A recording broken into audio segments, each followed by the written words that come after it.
Well, it's a rare occasion I get to come home during the day and fix a meal. But I'm able to do that today, and I love cooking. And a lot of people ask me, how in the world, do you get such deep flavors and everything in your meals? And well, I decided to show people some of my ways of getting those deep flavors. And I was reminded of Ecclesiastes 9:7, where it says, encourage people to eat and drink with gladness and a joyful heart. And I'm telling you, that's a lot easier to do when the meal is fine, when the meal has got them good old deep south, deep flavors. So what I'm going to do is I'm going to show folks how to cook a Cajun sauce piquant, but instead of chicken, I'm going to have pork chops. As you know, I raise my own pigs, chickens, and lambs. So most of everything today came out of our land and out of our garden. And so that's some of the things that I'm going to show you. Now, as you can see, these are my pork chops that I raised. This bacon grease, bacon drippings, they came off my pigs. One of my secrets that I use is chicken base. The only thing that really didn't come out of my garden on this is celery. Speaking of celery, you must know about that Cajun Holy Trinity. That's the onions, bell pepper, and celery. Now everything basically came out off our land. Like I said, we got the pork chops and the tomatoes that we're going to use. I'll show y'all how to do that. And look at everything else. We're going to have just basic ingredients, but I'll show you how to get some deep flavors. We're going to have the bay leaves. We're going to have the Cajun Holy Trinity, just some salt and pepper. Like I said, some chicken base. That's one of my secrets that I use. And I'll show y'all something that I'm going to do. I'm going to prepare the pork chops. And you got the Tonys. And now here is, now I do something a little bit different. If you look at this, I've got some flour and all of my spices in here. And I'm going to coat the outside of my pork chops with that.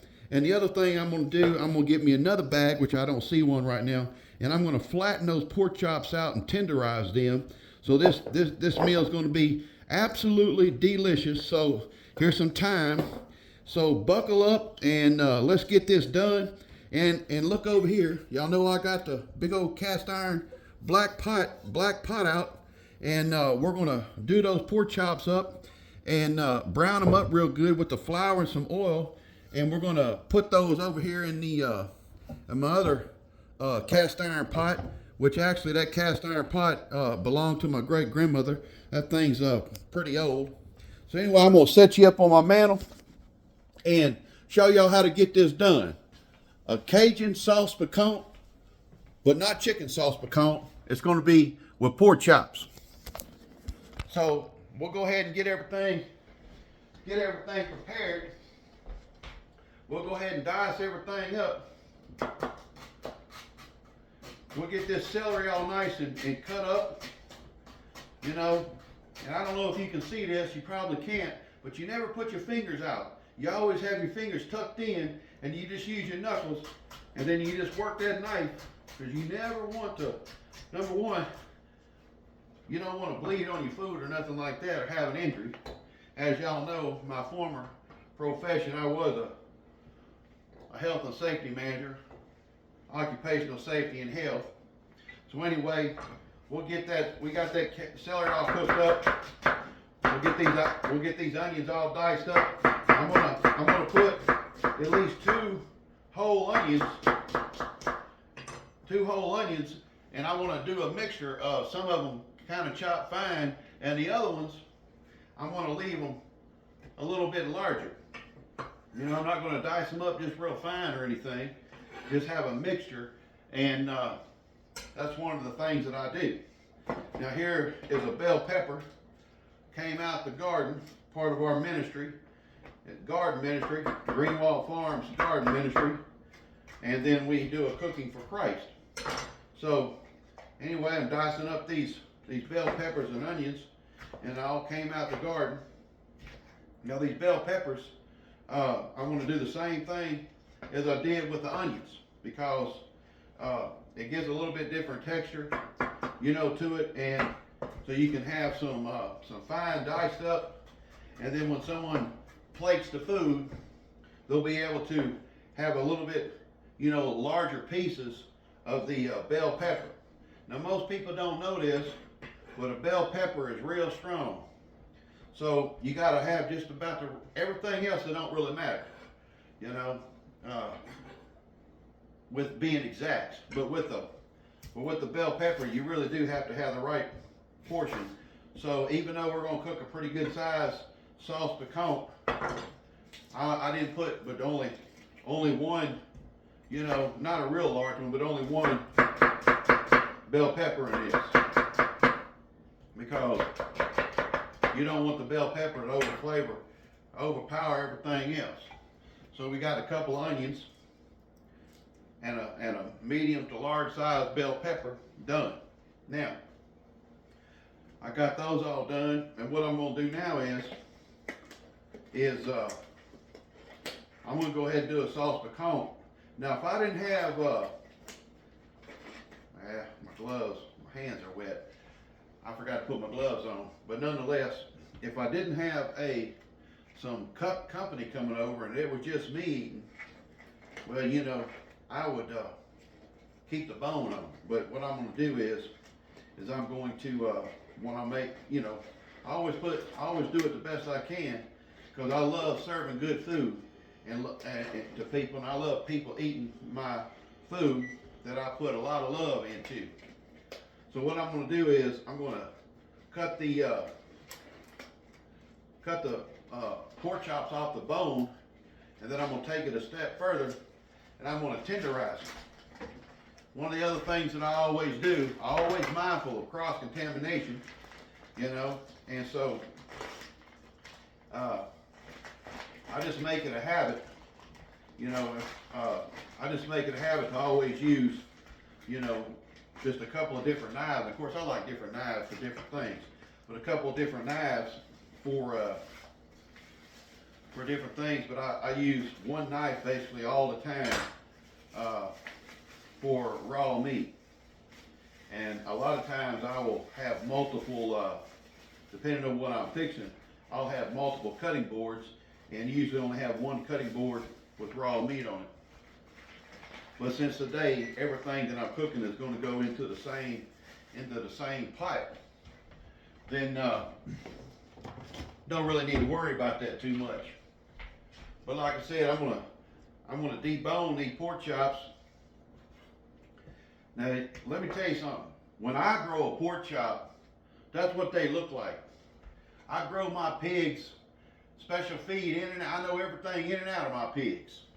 And anyway, that's the kind of pork chops you get when you raise your own meats. And man, I tell you what, I do it up. I mean, just look at these things. And you know, I raised these pigs here. These were last year's pigs. We do pigs every year, as you know. And look how lean they are. And I grow my pigs to about 300 pounds, and just about these pigs only had for about 3 months.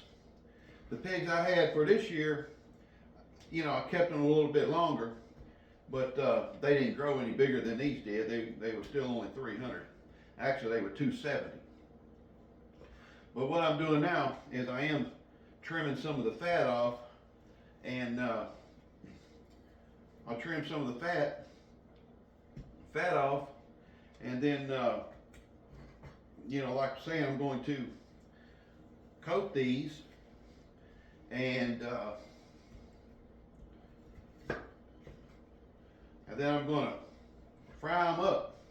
You know, basically just brown them on each side is what I'm going to do. So anyway, one of the things that you'll see today, something that I do, speaking of the garden, is I use my own tomatoes.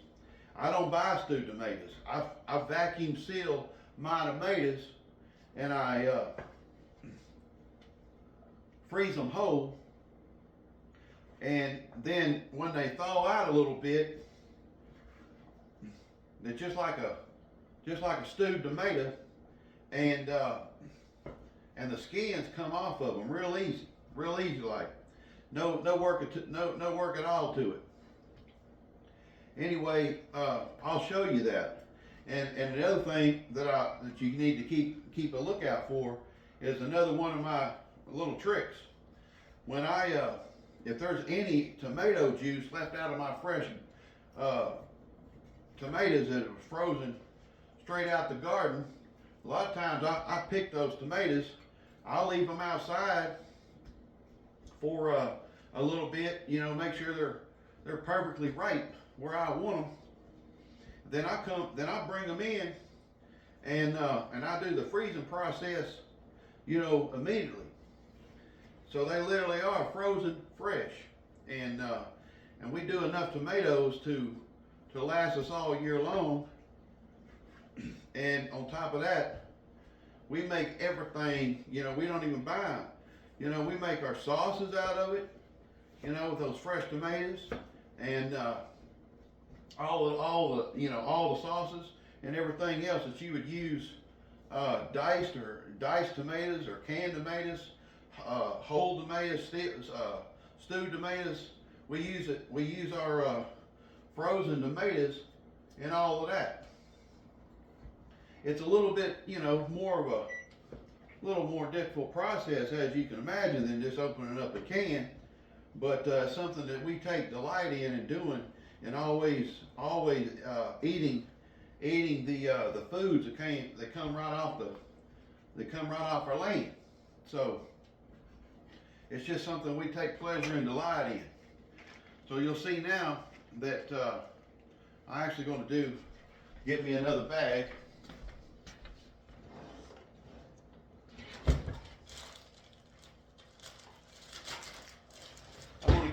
I'm going to get another bag because, like I was telling you, I'm going to, well, if I can open it up, man, it's being tricky. A little tricky bag.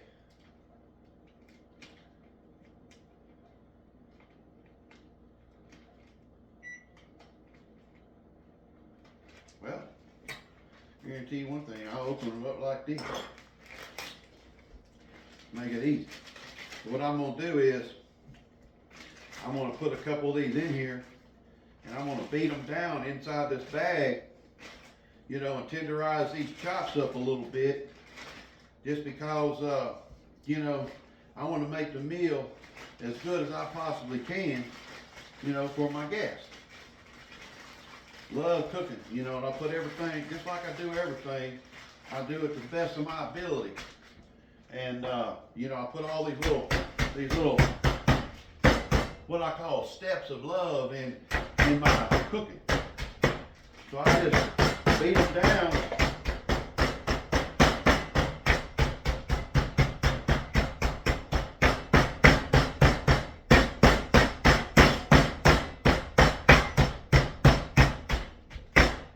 Break them down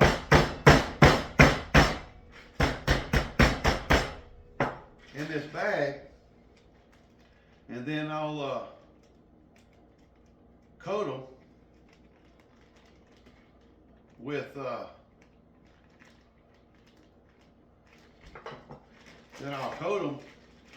with my flour mixture, and something else. I don't know if I mentioned it or not, but we will also have a little bit. We're gonna cook these in a we're gonna have a roux as our base, and so obviously with the roux it's some flour with your with your oil, but in this case, once again, I'm doing something a little special.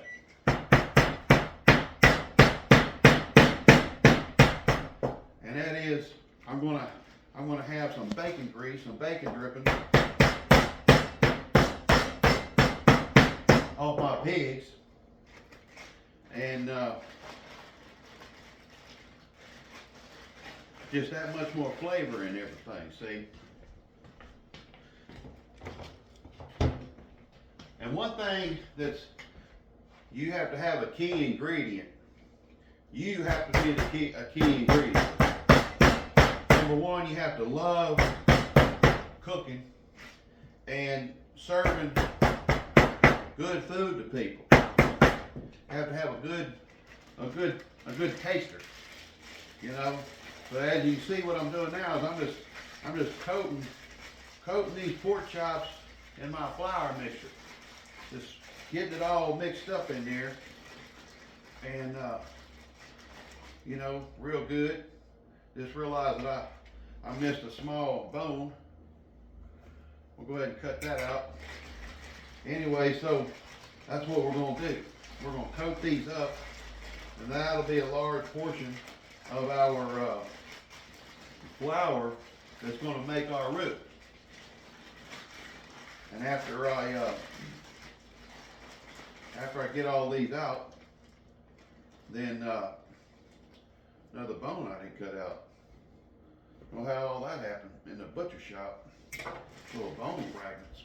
But anyway, I do got a good butcher up in Indiana, around Indiana, Pennsylvania. Cunningham's is a commercial butcher that I use, and you know, they seal everything up and break it down and cut it up for me.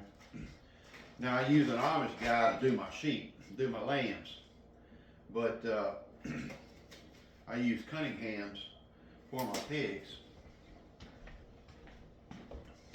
Anyway, so what we're going to do, we're going to get the old cast iron black pot going, and we're going to start it with some pretty good amount of bacon grease, if you can see that. And then we're going to have a little bit of vegetable oil. Get that all done up. Now while that's heating up, what I'm going to do is I'm going to do the tomatoes. Now these tomatoes, like, you know, these are my fresh tomatoes out of the garden that I vacuum sealed. Just a couple of minutes ago, they were frozen solid. I put them in the microwave for a couple of minutes, and just after a couple of minutes in the old microwave, they're just enough to where the skins will just slide right off of them, make them real easy, and that's where you get your fresh frozen stewed tomatoes. And all you do is you just peel the skin off like that, you know, like this, and it's nothing to it. See, these are frozen tomatoes, see, and look how easy this is. The skin just peels right off, and you have your own stewed tomatoes that you grew out the garden. And that's what I'm going to use. And so I'm going to use this package of tomatoes, and then you know, that's going to be our base, basically, tomato base. And then something that's really cool that I'm going to show you guys. This is again another way of getting some deep flavors, you know, and using everything and not have anything go to waste. So what I'm going to do is after I throw these tomatoes away, these tomato skins away, I'm going to take the juice of these tomatoes, because you get a lot of juice off those fresh tomatoes, and get that all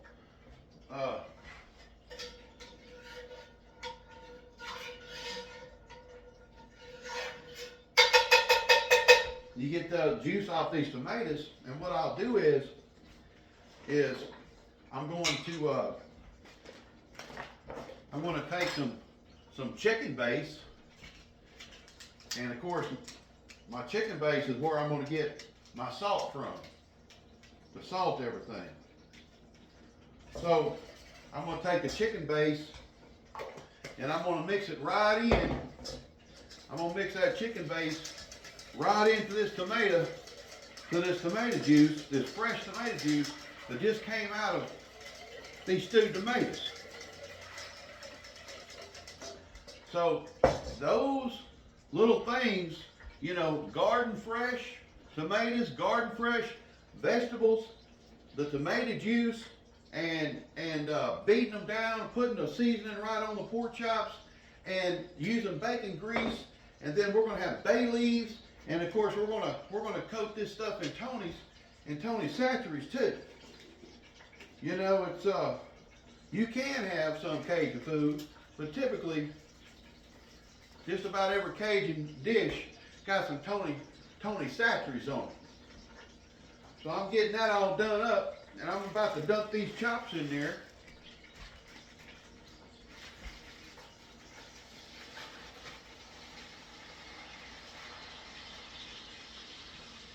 You just dump the chops in there like that. Real simple. And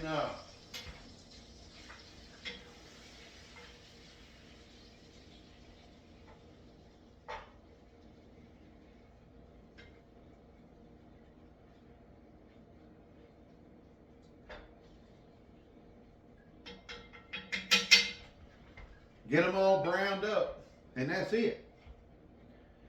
So what we're going to do is we're going to get those chops browned up, and then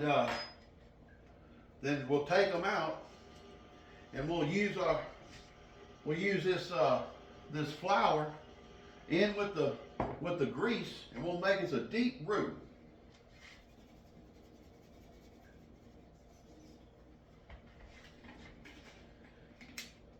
So some of the secrets: one, I coated my pork chops in a good seasoned mixture with the flour directly on the pork chops, and I'm going to brown them and then take them out. Then I'm going to make a deep roux. The deep roux, you know, basically just a combination of oil and bacon grease and flour, but we're going to get that work that real dark and get it down there, because the roux is also going to be the main base of the flavor. And then we're going to have our thyme and all of our aromatics and that sort of thing. One thing I almost forgot is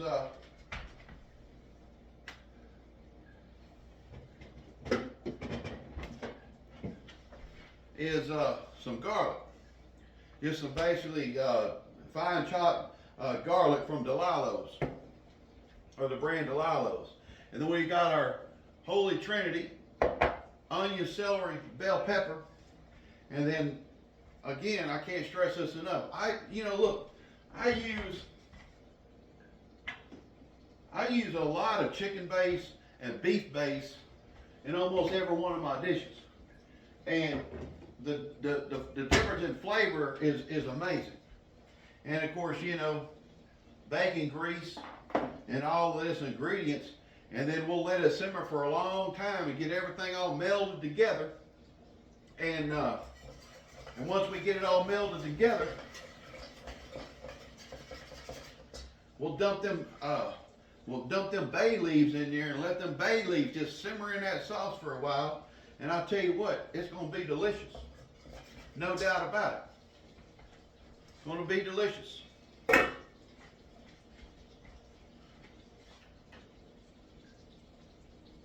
We'll let that cook real quick.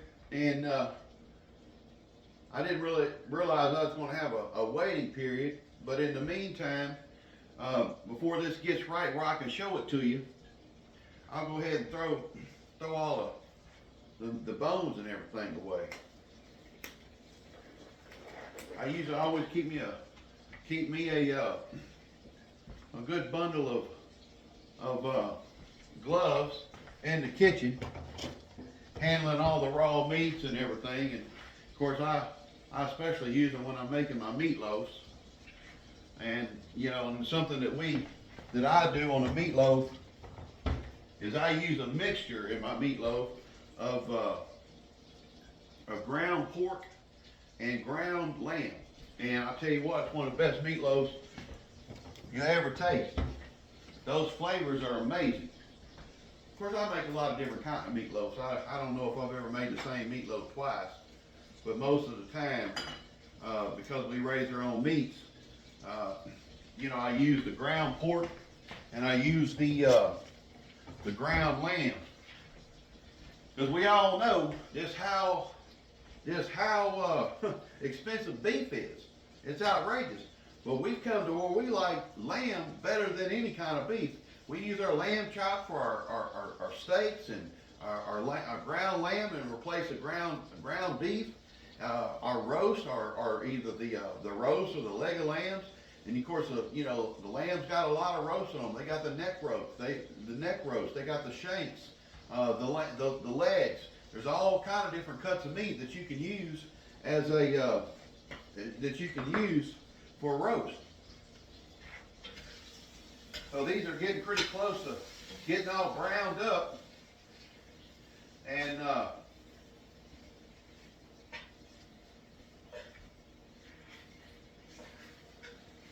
not too far away.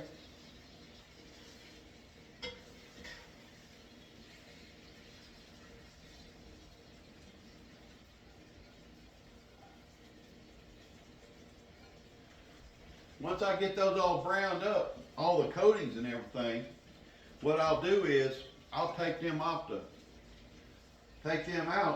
put them in that black cast iron when I got, and I don't know why I had this mandolin slicer right here, but you got to be careful with these.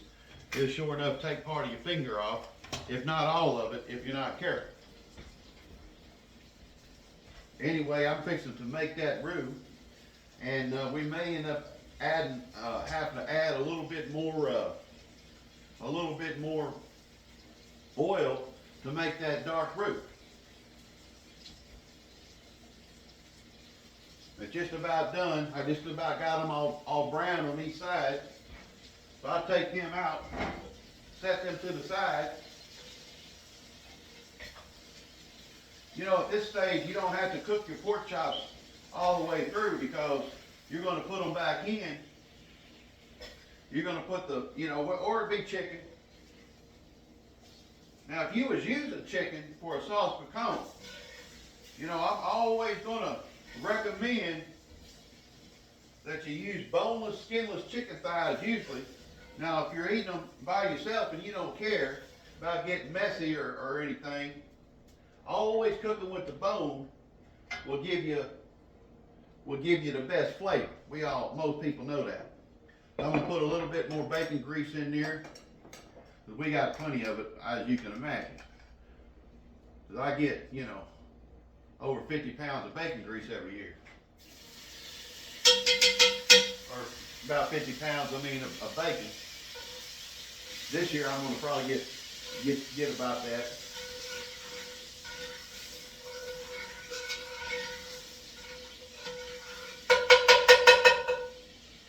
A little bit of oil in there. And once I get that, there's a lot of ways to make your roux, you know, a lot of different little tricks. You know, you can mix it up ahead of time so you don't have any lumps or anything in it, but you know, you ain't got to do all that. You know, not really. I just put it in there a little at a time, you know, and make my roux. Just put it in there a little at a time. Just hit the sides of your flour container until you get it in there nice and even, see?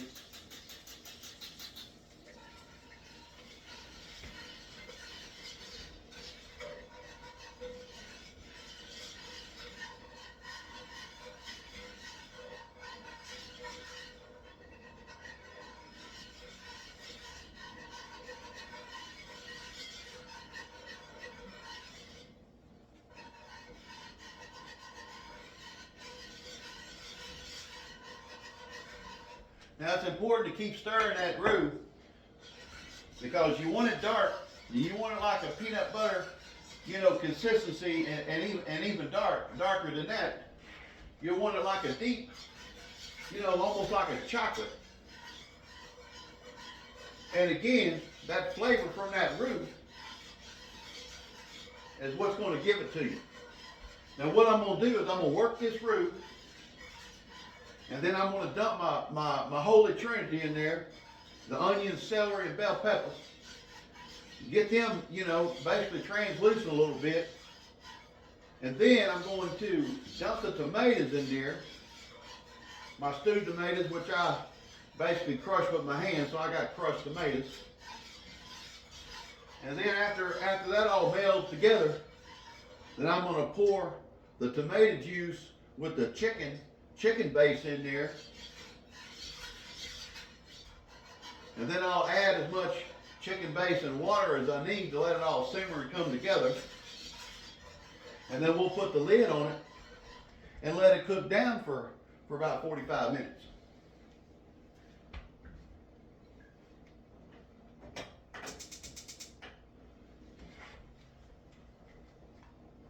And that's all there is to it.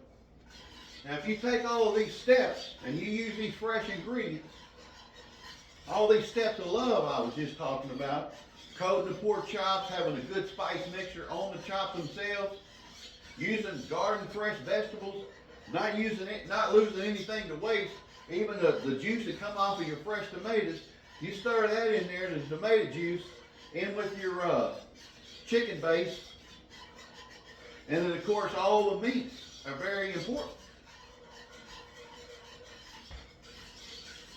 We'll let this go another couple minutes, and boy, I just made a mess.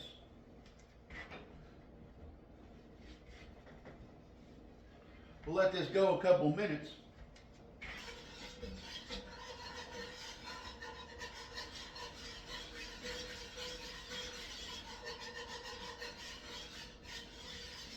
The other thing is, you always need to, when you're cooking something that's frying up, and something, you need something with a heavy bottom. Now, not always, but oftentimes, I use these black iron pots.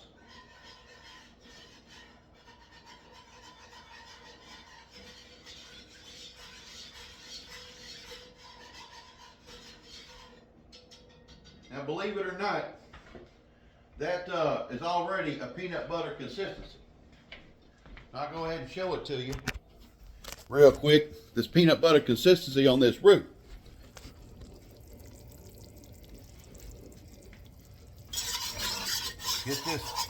Get this all done up. And then I'm going to dump everything else in there. Just a couple more minutes and it will be beyond a peanut butter consistency, a color. It'll be like a chocolate. It'll be like a chocolate. And I'll show you real quick also with these fresh tomatoes that were just whole, what they look like. And a lot of people put tomato paste and all this stuff in there, but I don't. I just use the crushed tomatoes. Number one, I don't buy tomato paste because I use fresh tomatoes out of my garden. So there just went in the Holy Trinity.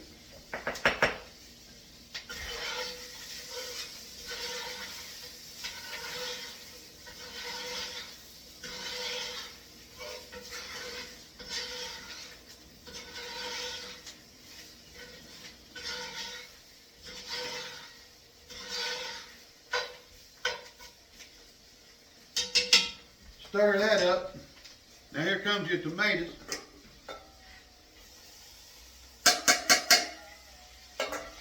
There's the tomatoes. Saving all that tomato juice. Fixing to dump some garlic in there. And the garlic's going to be to your taste. My wife likes garlic and onions, and so do I. So that's everything in there.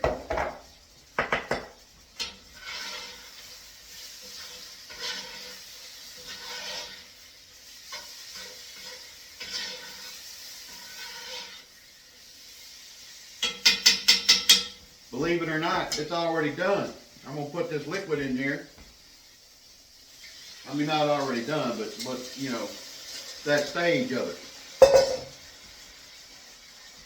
We'll put that in there.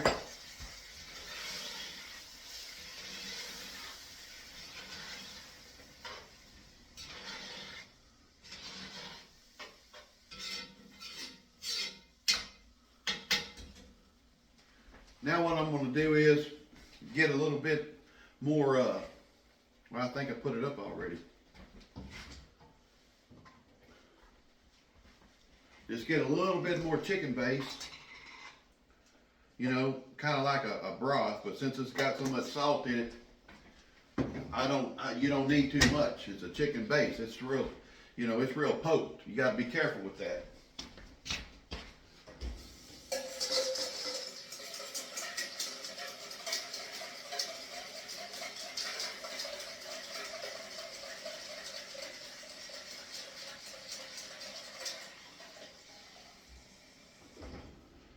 And this chicken base, you know, it'll be a little bit different, but it's a good flavor, and it'll take the place of like a chicken broth or chicken stock.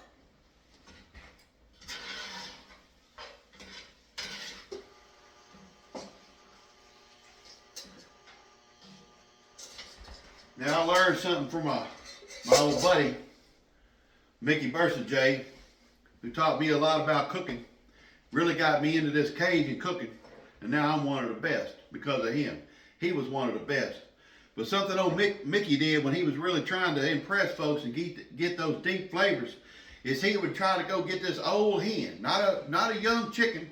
He would go to the markets and try to get this old hen because the hens are old, you know, 2 or 3 years old instead of just months old, and you can boil them for a long time, and he'd boil the whole thing. And he would get the chicken stock just off the hen. And of course we have our own hens too, and we can do that, but it's not real easy or pleasant to butcher your own chickens, but we do from time to time. You know, butcher your own chickens. Anyway, we're going to stir this up.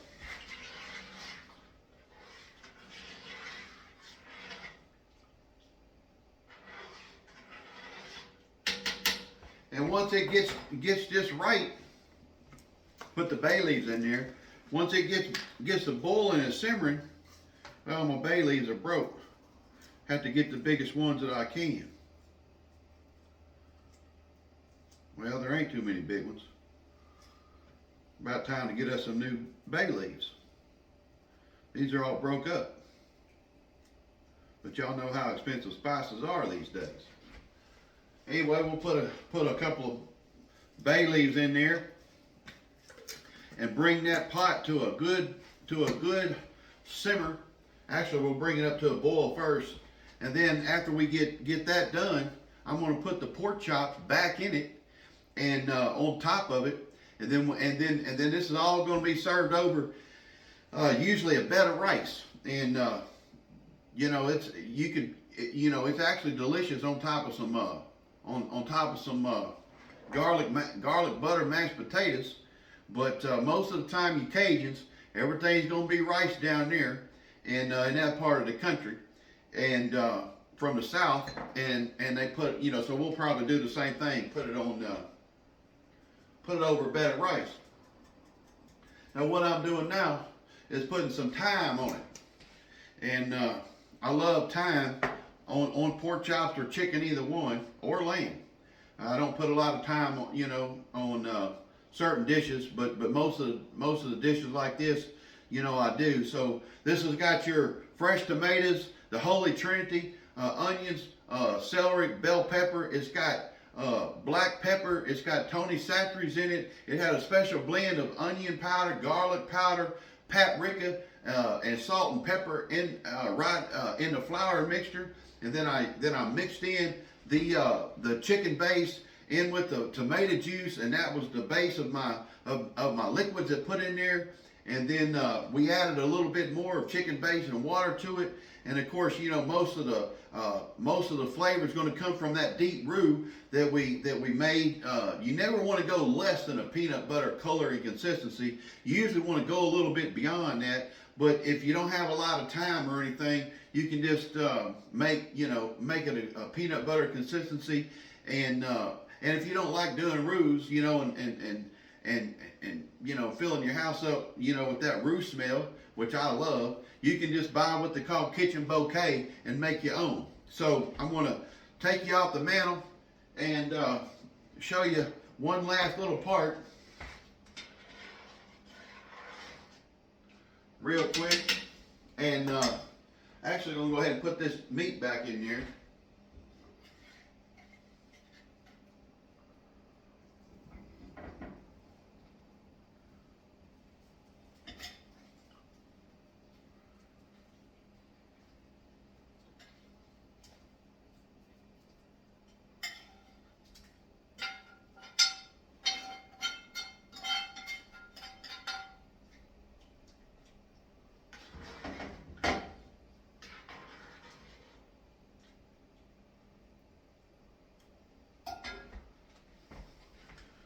Wipe some things down. Anyway, what we'll do is I'll show you what it looks like. You're not gonna be able to see the final thing, but I'll show you what it looks like. As you can see, we got that. It's already starting to thicken up. We're gonna turn the fire down after it gets a pretty good boil, and we're gonna simmer it. And you know, it's gonna, I mean, look at that, man. This is a Cajun sauce piquant, but it's with my pork chops, my piggies, my hogs. And man, it's gonna be good. And it's gonna go over a good old bed of rice. And man, look at those bell peppers. Garden fresh bell peppers and veggies in there.